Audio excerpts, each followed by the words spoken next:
নমস্কার।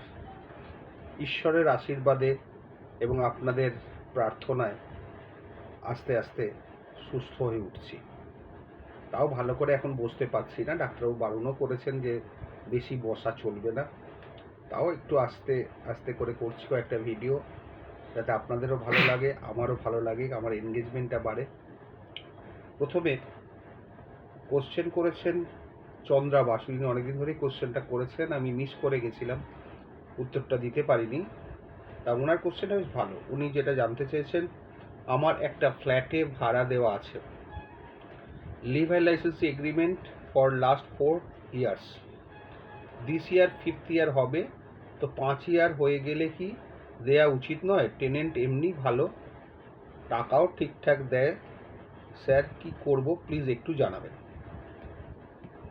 চন্দ্রা বাসু, আপনি খুব ভাগ্যবান, ভাগ্যবতী যে আপনার লাইসেন্সি বা টেনেন্ট যাই বলুন না কেন আপনাকে ঠিকঠাক টাকা দিয়ে দেয়। তাকে যারা ঠিকঠাক টাকা দেয়, যদি আপনার বাড়াবার না থাকে তাহলে আননেসেসারিতে ঘাঁটাবার দরকার নেই। এগ্রিমেন্ট করুন, তবে একটাই আপনাদের অ্যাডভাইস করব, ফার্দার যদি এগ্রিমেন্ট করে 11 মাস করে করুন, ডাইরেক্ট এরকম 5 বার দেবেন না। এবং ওনারা যদি বলেন যে এত টাকা দিচ্ছি, বলেন না, তাহলে আলাদা একটা কাগজে সেটা লিখে রাখুন যে আপনি রিনিউ করবেন, বাট নট এগ্রিমেন্টের মধ্যে সেটা লিখবেন না যে আপনি রিনিউ করবেন। এটা আপনার সেফটির জন্য বলছি।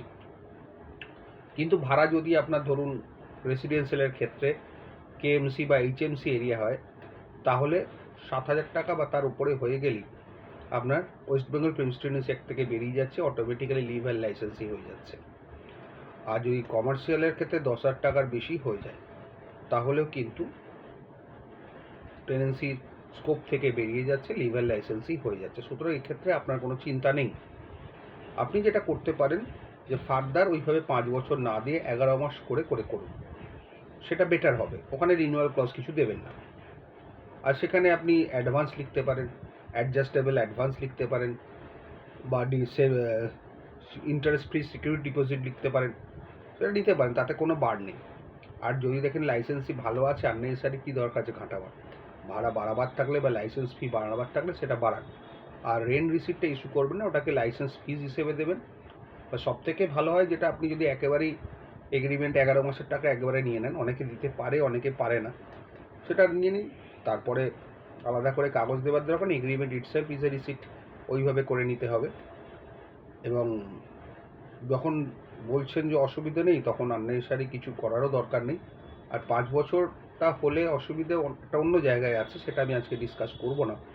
চেষ্টা করবেন লিভ অ্যান্ড লাইসেন্স এগ্রিমেন্টটা 11 মাস করেই করতে, তাতে আপনার পক্ষে ভবিষ্যতে সুবিধে আছে।